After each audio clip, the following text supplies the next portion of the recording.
ஜெயலலிதா மறைவுக்கு அதிமுக பிளவுபட்டு கிடக்கு ஒன்றிணைந்து பேசிட்டு வராங்க.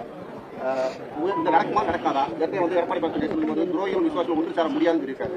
உங்களோட பார்வையில எப்படி தெரியும்? இன்றைய சூழ்நிலை பார்த்தீங்கன்னா இப்போதைக்கு சேருவதற்கான வாய்ப்புகள் மிக குறைவாகத்தான் காணப்படுகிறது. ஆனால் அதே நேரத்தில் அதுவே அந்த கட்சிக்கு மிகப்பெரிய எலெக்ஷன் நேரத்தில் ஒரு பின்னடைவாக ஆகக்கூடிய சூழ்நிலை தான் இருக்கு.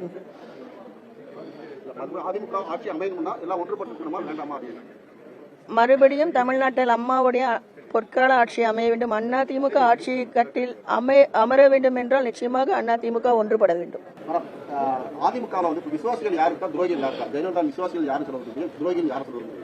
அவர்கள் துரோகிகள் என்று எந்த அர்த்தத்தில் சொல்கிறார்கள் என்றதை பொறுத்தது. ஏனென்றால் அதிமுகவில் அனைவரும் அதிமுகவின் விசுவாசிகள் தான். அதிமுக என்ற ஒன்றுபட்ட கட்சிக்கும் புரட்சி தலைவர் எம்ஜிஆர் அவர்களுக்கும் புரட்சி தலைவி அம்மா அவர்களுக்கும் அந்த கட்சி இந்த கடைக்கோடி தொண்டன் முதல் பெரிய தலைவர்கள் வரை பதவிகள் வகித்தவர்கள் வகிக்காதவர்கள் எல்லோருமே அதிமுகவின் விசுவாசிகள் தான். ஆகவே அவர்கள் துரோகி என்று யாருக்கு யார் துரோகம் செய்தார்கள் என்று சொல்கிறார்கள் என்ற அர்த்தத்தை நாம் எடுத்துக்கொள்ள வேண்டும்.